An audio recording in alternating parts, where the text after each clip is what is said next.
ભારત અને ઇંગ્લેન્ડ વચ્ચે ત્રીજી ટેસ્ટ મેચ માટે ટીમ ઇન્ડિયા તરફથી એક મોટું અપડેટ જારી કરવામાં આવ્યું છે। બે અનુભવી ખેલાડીઓ પાછા ફર્યા છે, જ્યારે 3 ખેલાડીઓને બહાર કરવામાં આવ્યા છે। ભારત અને ઇંગ્લેન્ડ વચ્ચે 5 મેચની ટેસ્ટ શ્રેણી રમાઈ રહી છે।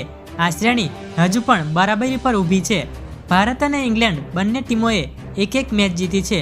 હૈદરાબાદ ટેસ્ટમાં ભારતને હારનો સામનો કરવો પડ્યો હતો, જે બાદ ટીમ ઇન્ડિયાએ શાનદાર વાપસી કરીને વિશાખાપટ્ટનમમાં ઇંગ્લેન્ડને 106 રને હરાવ્યું હતું। હવે આ શ્રેણીની ત્રીજી મેચ 15 ફેબ્રુઆરીથી રાજકોટમાં રમાવાની છે। આ મેચ પહેલા ભારતીય ટીમ આગામી 3 ટેસ્ટ મેચ માટે ટીમ ઇન્ડિયાની જાહેરાત કરવાની છે। આ અંગે 5 મોટી માહિતી સામે આવી છે। આગામી મેચમાં ભારતના 2 ખેલાડીઓ વાપસી કરવાના છે। તે જ સમયે ટીમમાંથી 3 ખેલાડીઓને બહાર કરવામાં આવશે। રાજકોટ ટેસ્ટ પહેલા ભારતીય ટીમ પર ભારે સસ્પેન્સ છે। સૌથી મોટા સસ્પેન્સ એ છે કે ભારતના દિગ્ગજ બેટ્સમેન વિરાટ કોહલી આગામી મેચમાં રમશે કે નહીં। આ સિવાય કેએલ રાહુલ ઈજામાંથી સાજો થઈ ગયો છે અને આગામી મેચમાં વાપસી કરવા માટે તૈયાર છે। રવિન્દ્ર જડેજાને લઈને સતત સસ્પેન્સ છે કે તે આગામી ટેસ્ટ મેચ રમશે કે નહીં।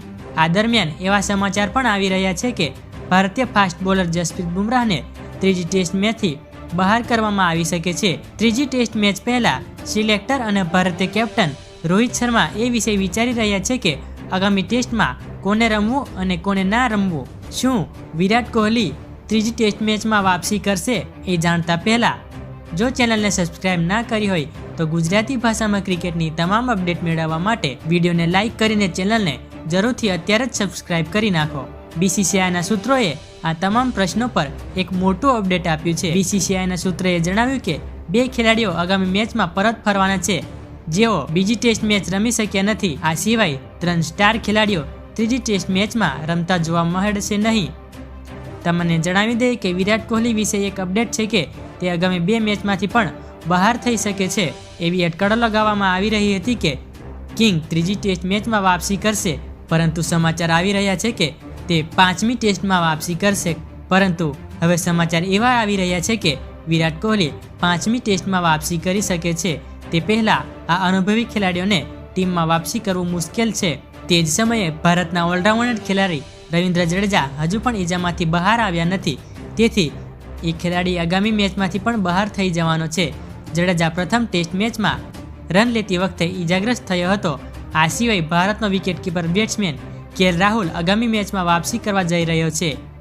રાહુલને આંગળીમાં ઈજા થઈ હતી, જેના કારણે તે બીજી ટેસ્ટ મેચમાં બહાર થઈ ગયો હતો, પરંતુ હવે સમાચાર આવી રહ્યા છે કે તે આગામી ટેસ્ટ મેચ રમવા માટે તૈયાર છે।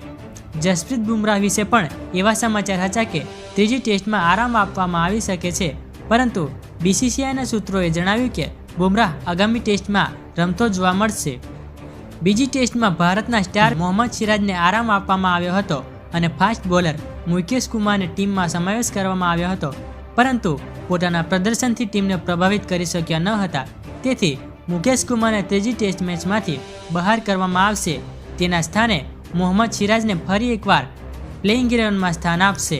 મારા ગુજરાતના તમામ મિત્રોને જણાવવાનું કે હું એક જ આ મારી હરનોરામ ક્રિકેટ છે, જે ગુજરાતી ભાષામાં ક્રિકેટની તમામ અપડેટ આપી રહી છે, તો કૃપા કરીને ચેનલને સબસ્ક્રાઇબ કરી લેવા વિનંતી। જય શ્રી રામ।